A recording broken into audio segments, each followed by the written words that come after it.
grabar la sesión. Entonces vamos a empezar ahora sí a ver la parte teórica de ondas, que de hecho es muy elemental lo que vamos a platicar el día de hoy. Entonces, de esta pequeña presentación que les vamos a pasar, les vamos a exponer, van a salir, o sea, todo son preguntas de examen, ¿sí? Todas son preguntas teóricas simples que les podemos hacer para ver su dominio del tema. Entonces, súper clásico, definición de onda. Es un ente físico, o sea, es algo que existe, no es una cosa teórica, a diferencia de otros conceptos que andan por ahí perdidos. Entonces, es un ente físico que propaga y transmite energía y momento. ¿Sí? Por ahí recordemos la definición de energía, capacidad de la materia para producir movimiento, momento, masa por velocidad. ¿Sí? Es decir, es una cantidad de impulso. Entonces, la principal característica de las ondas es que pueden hacer estas dos tipos de cosas. Propagar movimiento, transmitir impulso y además aquí dentro de la energía pues encontramos todos los conceptos de, por ejemplo, de energía calorífica, ¿no? Hay ejemplos de muchos tipos de ondas, ondas mecánicas, como lo puede ser una ola, como lo puede ser un terremoto o un movimiento trepidante, ondas acústicas, ¿sí? Ondas electromagnéticas. Entonces las hay de estos tipos y muy recientemente se teorizaba que existían las ondas gravitacionales, pues bueno, ya entran también en las categorías verificadas, ¿sí? Las partes de la onda. Eh, las ondas siempre van a poder encontrar, digamos, de ondas muy simples como las que les estoy ilustrando aquí, a casos que son muchísimo más complicados, como pudiera ser eh, no sé, un timbre de voz. Si han visto por ahí alguna app que grabe una voz, un timbre de voz, podrán ver ahí la onda o una especie de imagen y verán que tiene ahí como muchísima estructura. Entonces, los tipos de ondas que vamos a estudiar, bien y bien importantes, son las ondas armónicas, ¿sí? Y aquí les presentamos dos ejemplos de ondas armónicas. ¿Qué característica tienen las ondas armónicas? Pueden ser descritas mediante un oscilador armónico simple. Por eso el tema anterior nos dedicamos a ver el tema de movimiento oscilatorio. Ahora, la principal característica que van a tener estas ondas armónicas es que van a poder encontrar los siguientes parámetros o características. Van a poder definir una longitud de onda, van a poder definir una cresta, un valle. La cresta es la parte más alta, el valle es la parte más baja, ¿sí? Van a poderle definir un periodo. ¿Qué sería un periodo? Por ejemplo, lo que contempla aquí a la longitud de onda. Entonces vean que esto prácticamente es un seno, un coseno. Entonces digamos que de aquí para acá la onda se repite perfectamente. Igual pudieron haber escogido esto como un periodo, ¿sí? De hecho dejen poner aquí marquitas, creo que van a ser bastante útiles. Entonces, por ejemplo, un periodo puede ser de esta tacha a esta tacha. Un periodo puede ser de este círculo a este círculo, ¿sí? Y todos van a medir lo mismo. Entonces, esa es la principal característica que tienen las ondas armónicas. Matemáticamente son simples de describir, podemos definir fácilmente el periodo y por lo tanto poseen longitud de onda, ¿sí? Ahora, la onda que estamos mostrando aquí se llama onda transversal.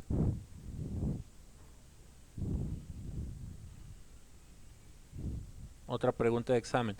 ¿Qué característica tiene la onda transversal?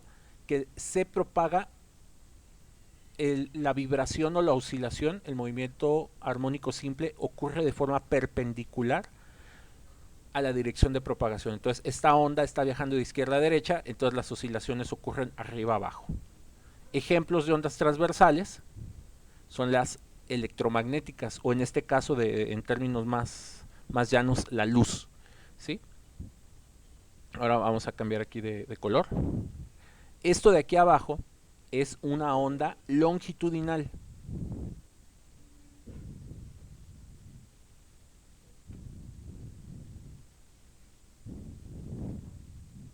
Su oscilación ocurre en la dirección de propagación. Entonces aquí lo vemos como compresiones, ¿sí? Ahí le voy a poner una C, y como rarefacciones.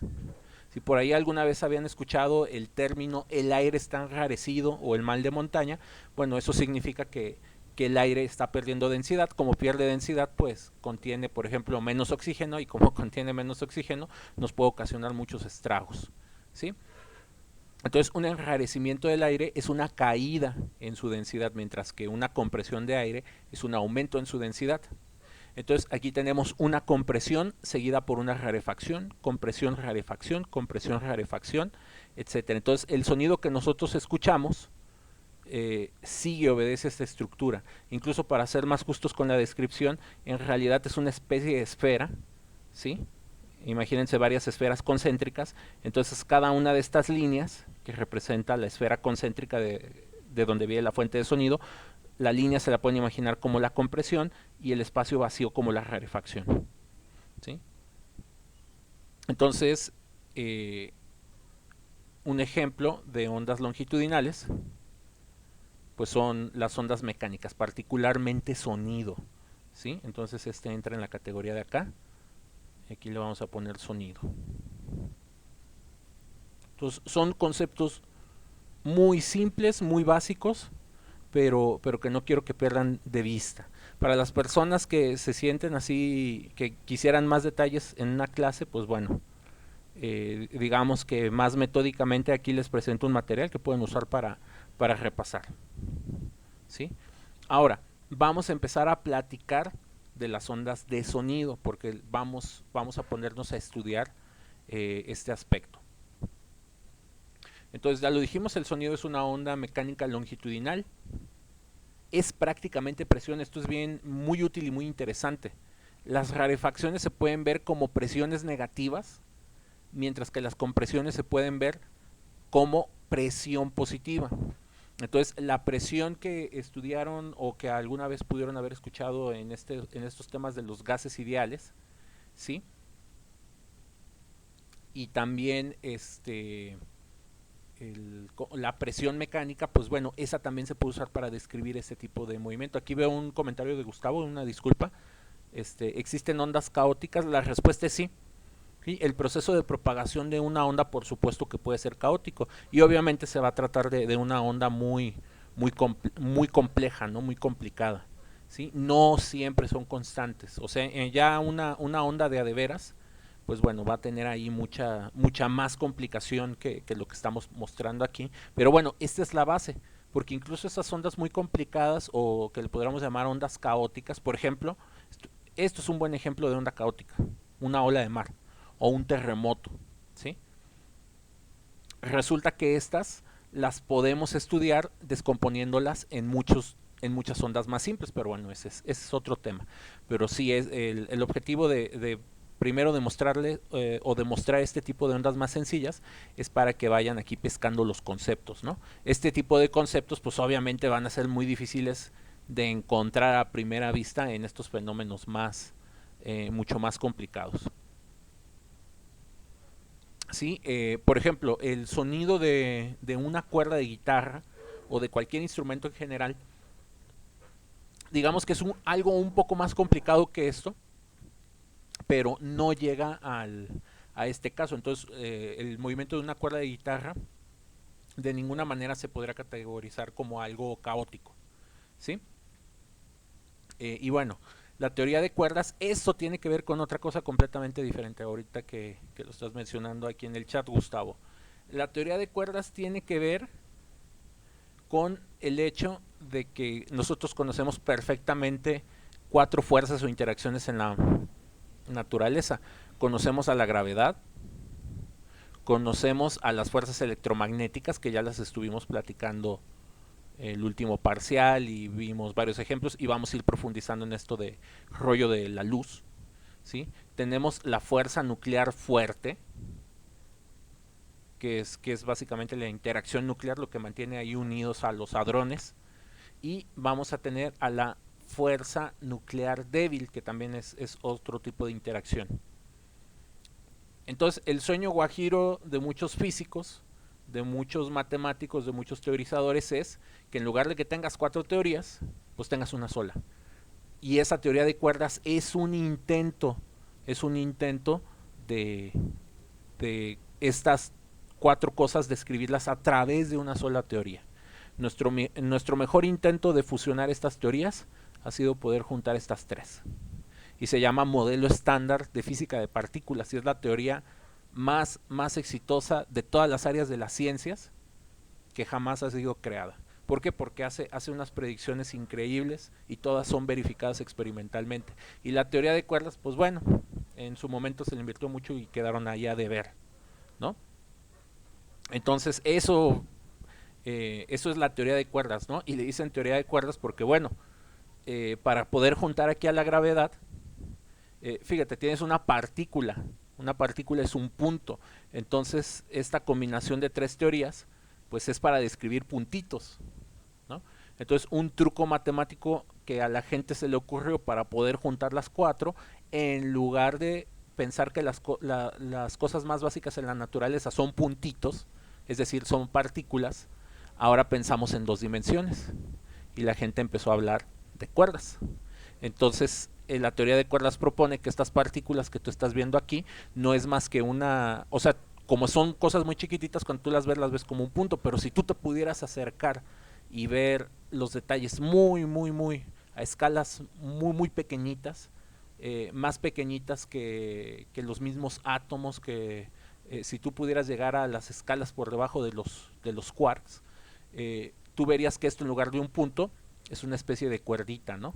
Y lo que estás viendo es esta cuerdita moviéndose o haciendo cosas muy específicas.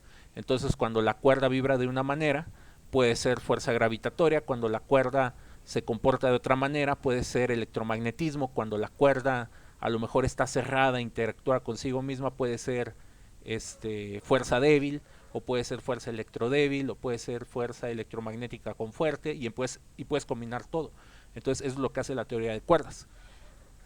Pero pues bueno, o sea, la idea es pasar de un punto a una cuerdita, pero bueno, esa es otra historia, ¿sí? Pero vean que no es difícil seguirle el hilo, ¿eh? O sea, no, tampoco es que sea la gran cosa complicada.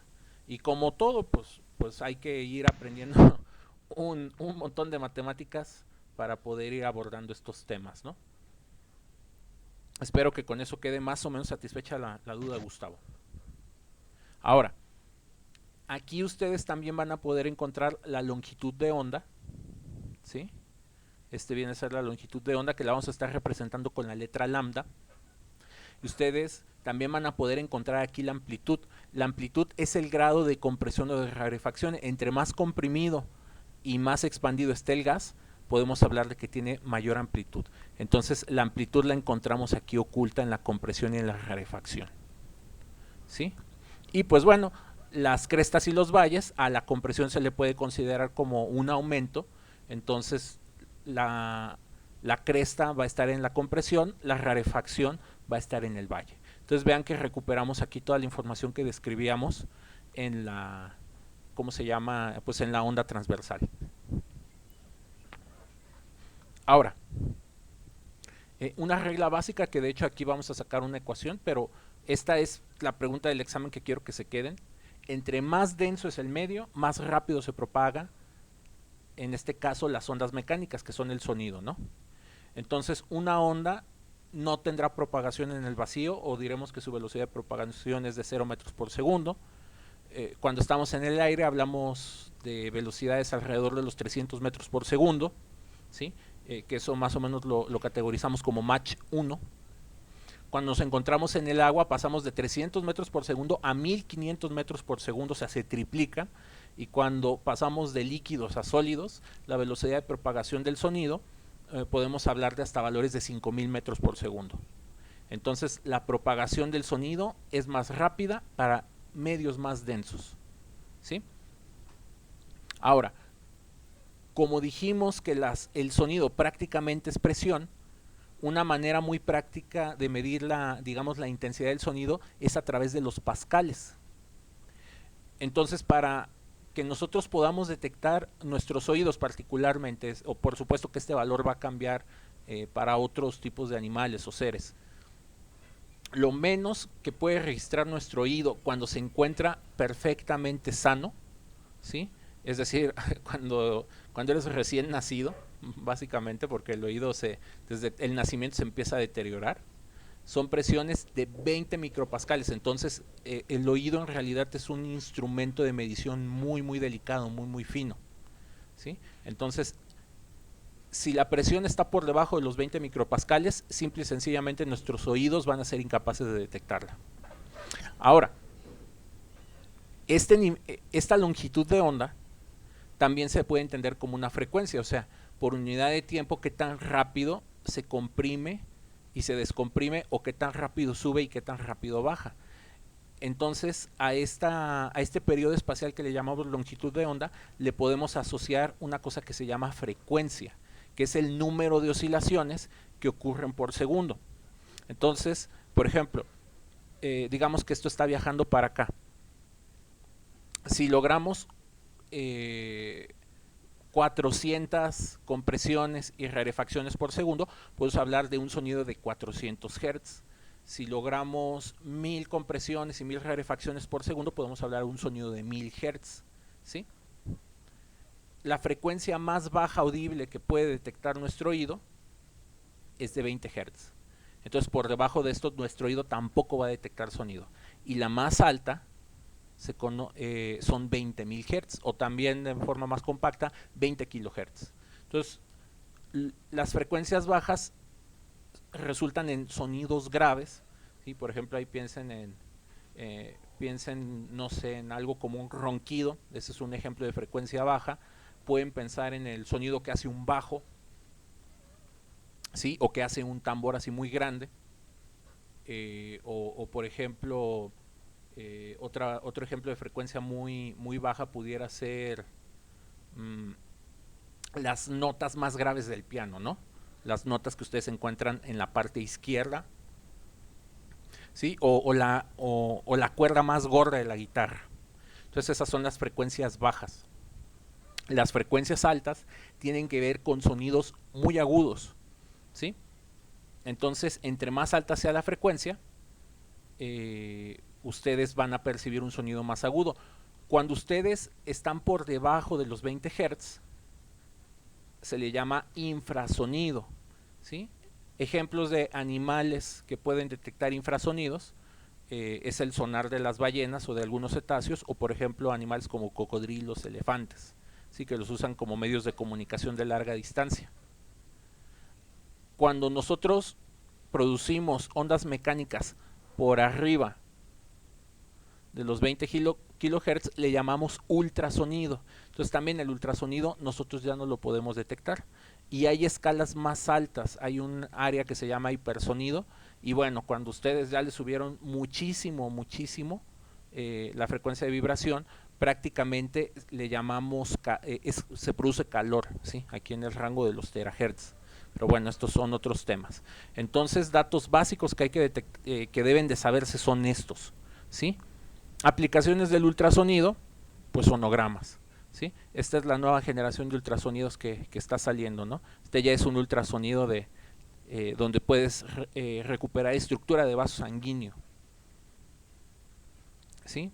Y bueno, aquí podemos hablar de la intensidad del sonido, ¿sí? La intensidad en este caso tiene que ver con la amplitud, ¿sí? De la onda. Entre más grande sea la amplitud o más pequeña sea la amplitud, la intensidad irá variando. También la intensidad depende de la distancia. Obviamente puede ser un sonido de mucha amplitud, pero si tú estás lo suficientemente lejos, pues no vas a detectar esa intensidad. Entonces, la intensidad depende de la amplitud y la distancia, es decir, desde donde se encuentra el espectador. El tono. ¿Sí? El tono tiene que ver, en este caso, con la longitud de onda. Y el timbre tiene que ver con la estructura. Entonces, algo que lo que le da, por ejemplo, el sonido característico a un instrumento es la estructura que tenga su onda sonora. Entonces, la estructura más simple que se puede obtener, por ejemplo, puede ser con un diapasón, y son los famosos 440 Hz, la 440. La 440 es lo que ustedes escuchan en una línea de teléfono marcando una línea de teléfono muerta, ¿sí? Entonces, si algún día necesitan afinar una guitarra o un piano, lo pueden hacer con un teléfono, ¿sí? Nada más tienen que hacer que el instrumento suene idéntico a este, ¿sí? Suene idéntico a la línea de teléfono.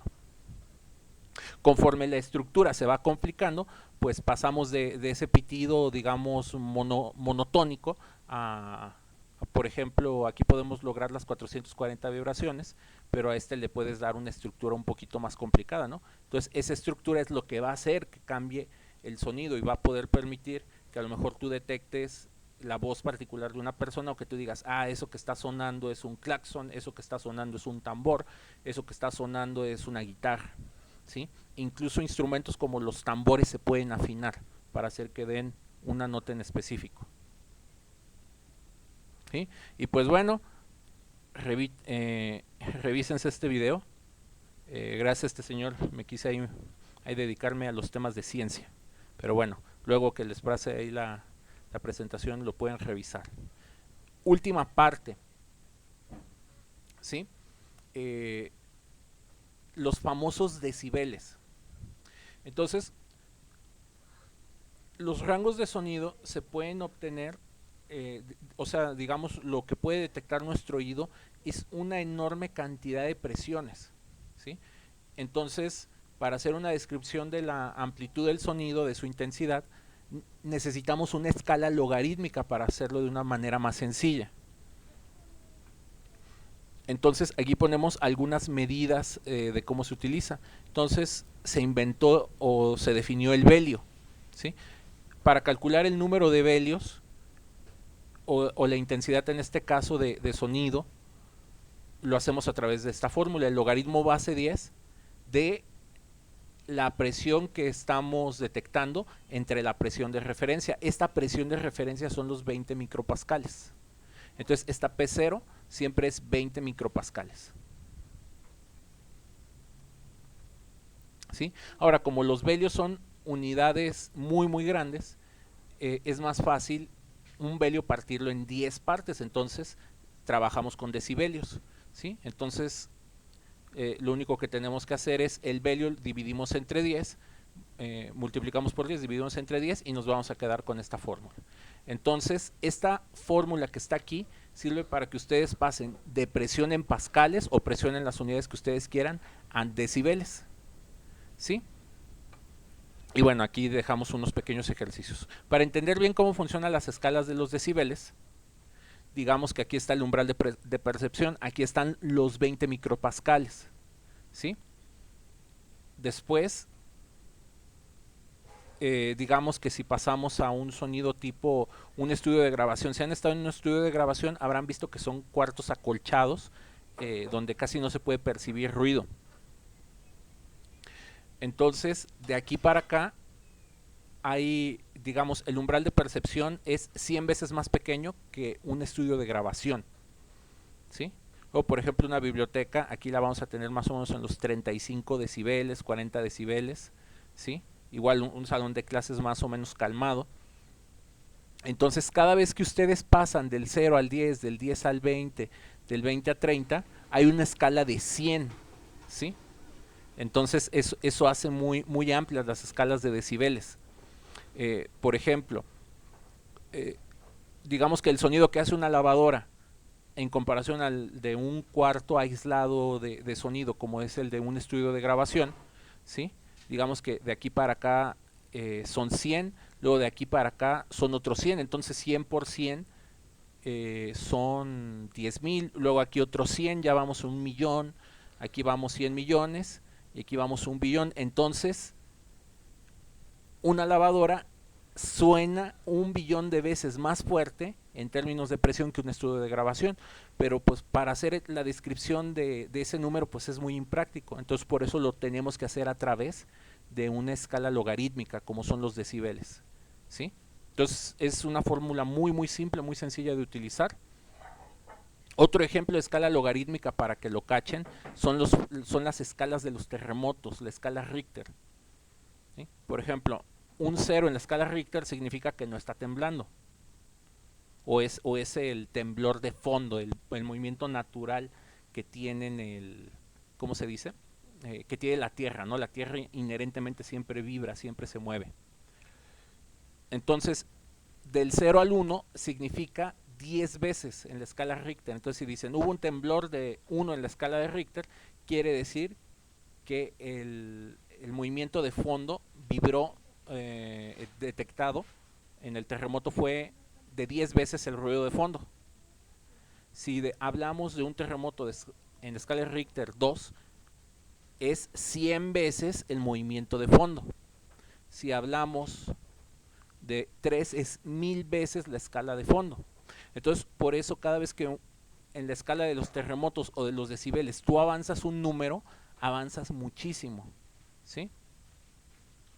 Digamos que por ahí dicen que hay 3, 4, perdón, aquí va el 5. Les dicen que hubo un terremoto en escala 6 de Richter. Entonces, cuando escuchan que hubo un terremoto de escala 6, como que la gente no está tan espantada, ¿no? Si del 6 pasas al 7, el 7 es 10 veces el 6. Y si del 7 pasaste al 8, el 8 es 100 veces el 6 o 10 veces el 7. ¿Sí? Entonces, cualquier aumento pequeñito en estas escalas implica muchísimo, o sea, un factor de 10, de 100, de 1000, de 10,000 y así consecutivamente. Entonces, en escalas de velios, pues este sería 1, 2, 3 velios, 4 velios, 5 velios, hasta 14 velios, ¿no? Y respetando la escala logarítmica, de aquí a acá son 10, de aquí a acá son 10, de aquí a acá son 10. Entonces, si queremos comparar 4 velios contra un velio, 4 velios es 10, 100, 1000 veces más grande que un velio, por ejemplo. Entonces, para que vean lo enorme que pueden ser estas escalas y también porque cuando aumenta un poquito la escala de terremoto, el daño pues es considerablemente mayor. ¿Sí? Ahora, de forma completamente análoga, bueno, las ondas electromagnéticas yo creo que mejor las dejamos para otro día, no nos va a alcanzar el tiempo, mañana les platico de esas. Y bueno, pues no sé si tengan dudas o preguntas sobre estos conceptos básicos.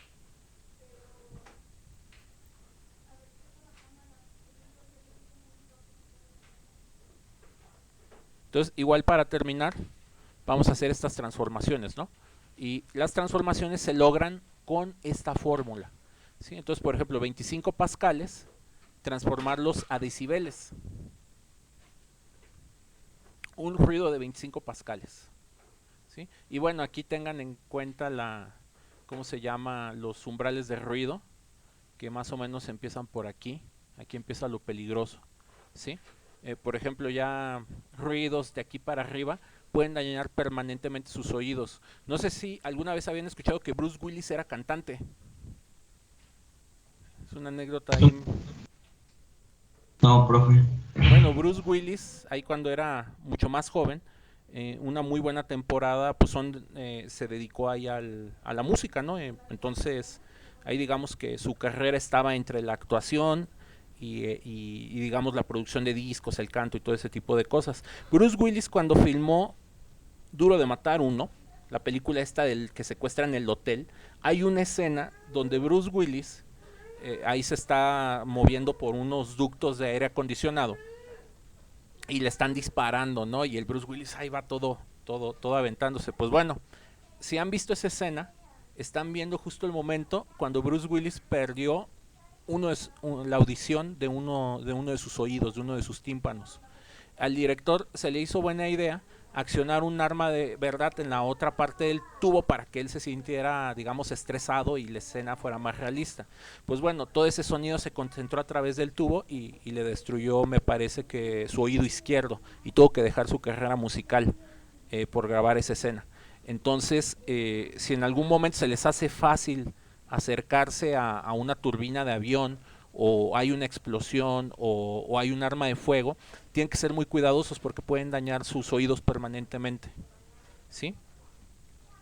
Entonces, digo, es un ejemplo lamentable que uno Se me hace lamentable porque pues a nadie, qué gacho que a alguien le pase eso, pero bueno, los oídos son cosas muy delicadas, entonces si en algún momento llegan a trabajar en empresas, digamos en lugares, talleres, las empresas de construcción y todo eso, siempre es bien importante que utilicen equipo de protección para sus oídos, ¿sí? Porque, por ejemplo, a lo mejor no se van a acercar al despegue de un avión, pero si están operando una máquina, por ejemplo, una retroexcavadora, todo el día, o están en un lugar donde se producen ruidos muy estridentes, muy pesados todo el tiempo, o trabajan, por ejemplo, en una discoteca. ¿Sí? Imagínense que trabajan ahí montando audio, sonido, manejando un bar, un antro. Si no utilizas equipo de protección, digo, el quien va y se divierte ahí una noche, pues no le pasa nada. Pero una persona que trabaja continuamente en un bar y está expuesto a estos niveles de ruido, con el paso de los años va a perder la audición. Y bueno, músicos que han sufrido ese tipo de problemas, por ejemplo, me parece que uno de los guitarristas de AC/DC le pasó eso, pues tienen que abandonar sus carreras musicales, ¿no? O su estilo de vida, por no tomar consideraciones. Entonces, lo más importante que pueden aprender de aquí es aprender a cuidar su cuerpo. ¿Sí? Sean muy cuidadosos con esto de las...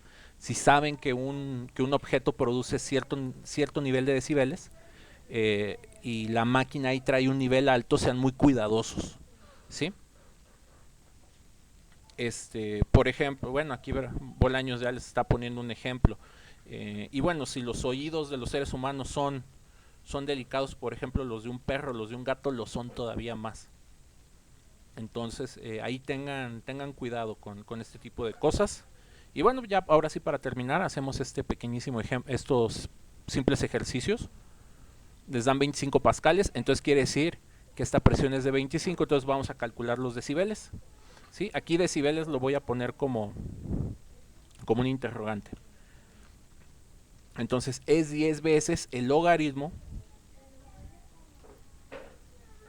de la presión que les están pidiendo transformar, por ejemplo, 25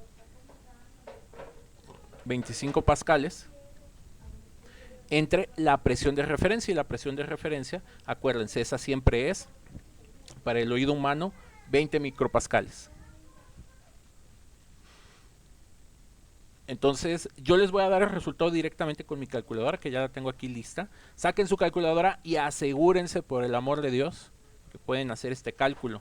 ¿Sí? Normalmente no les sale porque no usan bien la calculadora. Entonces van a dividir 25 entre 20 exponente a la menos 6. Acuérdense que micro es 1 por 10 a la menos 6. Les va a dar un número muy grande, les va a dar 1.250.000. A eso le sacan el logaritmo base 10 con su calculadora, les va a dar 6.09 y eso lo multiplican por 10. Entonces 25 pascales de presión son 60.9 decibeles de potencia. Este es mayúscula, minúscula y mayúscula. Los belios, la unidad se llama así en honor a Alexander Graham Bell. No, este es logaritmo base 10, es bien importante. ¿Sí? Los logaritmos base 10 lo van a encontrar en su calculadora como LOG. Los naturales son LN. ¿Sí? Para que los distingan ahí en su calculadora. Aquí no usen el base natural. Entonces vean, son ejercicios muy simples. Ustedes hagan estos dos de aquí. Me dicen cuánto les dan. Y vamos a hacerlo al revés. Vamos a pasar de decibeles a pascales. Entonces, hay que despejar esta fórmula, ¿no? Entonces, el número de decibeles es igual a... Y aquí vamos a poner la presión de referencia. Y aquí vamos a poner la presión que estamos buscando. Entonces, para lograr el... ¿Cómo se llama? Y aquí le voy a poner dB. Son los decibeles. Para despejar la presión siguen los siguientes pasos. Primero, este 10 que está aquí multiplicando, pues lo pasan acá dividiendo. Entonces van a tener decibeles entre 10. Luego van a tener acá pues el logaritmo. Van a tener esto de acá. La operación inversa de un logaritmo es una potencia, ¿sí? Entonces, en el siguiente paso, lo que ustedes tienen que hacer es saber cuál es la base del logaritmo, es base 10. Entonces quiere decir que les va a quedar 10 elevado a esta potencia. Y esto va a ser igual a esto de por acá. Y para quedarse con la presión, que es lo que les está pidiendo el ejercicio, este que está dividiendo pasa multiplicando. Entonces, presión 0 por 10 elevado a la decibeles entre 10. Entonces, esa es la fórmula, ese es el despeje que tienen que utilizar, ¿sí? Entonces, vean, es muy sencillo hacer la operación. De repente, ay, ¿qué era un logaritmo? ¿Y cuál era la operación inversa del logaritmo? Bueno, a veces uno se le olvida porque pues esencialmente no se utiliza. No se utiliza mucho que digamos. O bueno, depende a qué se dediquen, ¿no? Y bueno, ese P0 pues siempre son 20 micropascales. ¿Sí? Ese es de cajón, 20 micropascales. No, como son pascales, aquí debe de ir una P mayúscula. Y aquí ponemos los decibeles, entonces ahí vamos a poner el 32.2. ¿Sí? Y ojo, aquí se ponen los decibeles como un recordatorio, pero en realidad los decibeles son adimensionales, igual que los radianes. ¿Sí? Vean que de hecho aquí pascales con pascales se cancelaron, entonces no debe de haber eso. No debe de haber ahí como inconveniente. Y voy a hacer así directamente con la calculadora. Hacen 32.2 entre 10. Les va a quedar 3.22. Entonces 10 hay que elevarlo a esa potencia. ¿Sí? Entonces con eso lo tienen que hacer con su calculadora.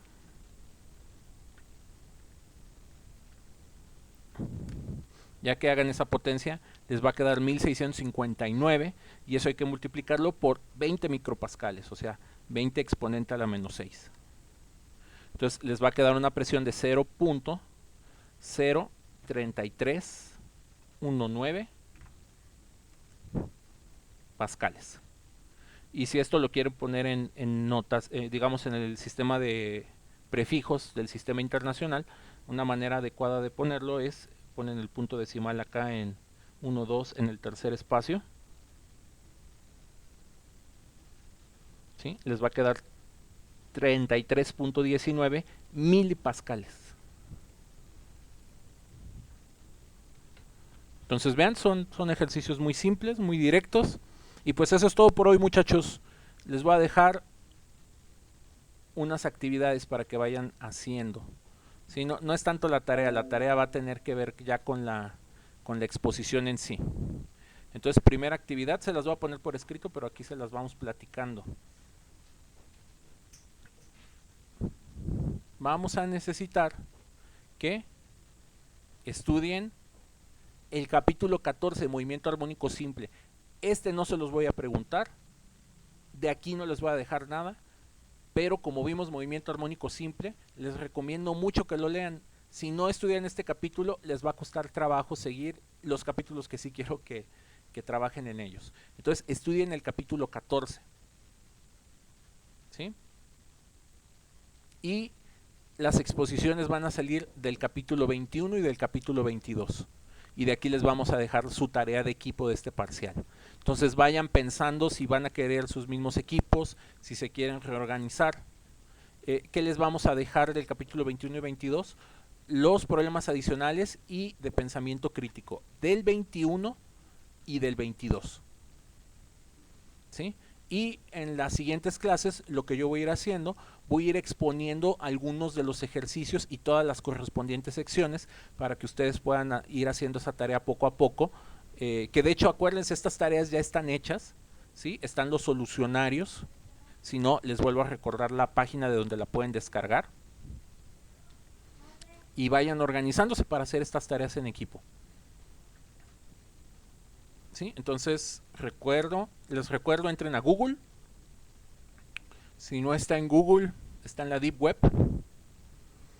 Pero bueno, no les voy a pedir nada que tengan que ir a buscar allá. Y aquí le van a poner Tipens Solver. Y aquí está. La primera página. Y descárguense el capítulo 20 y el 21, que corresponden a estos dos. Y ahí están todos los ejercicios hechos del capítulo. De todas maneras, yo los voy a ir exponiendo. Entonces vayan ahí organizándose.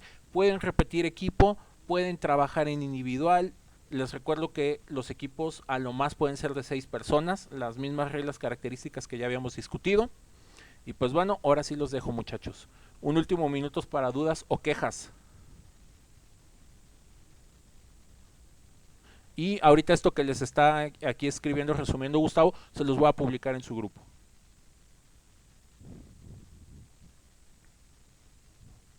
Bueno, detengo la grabación.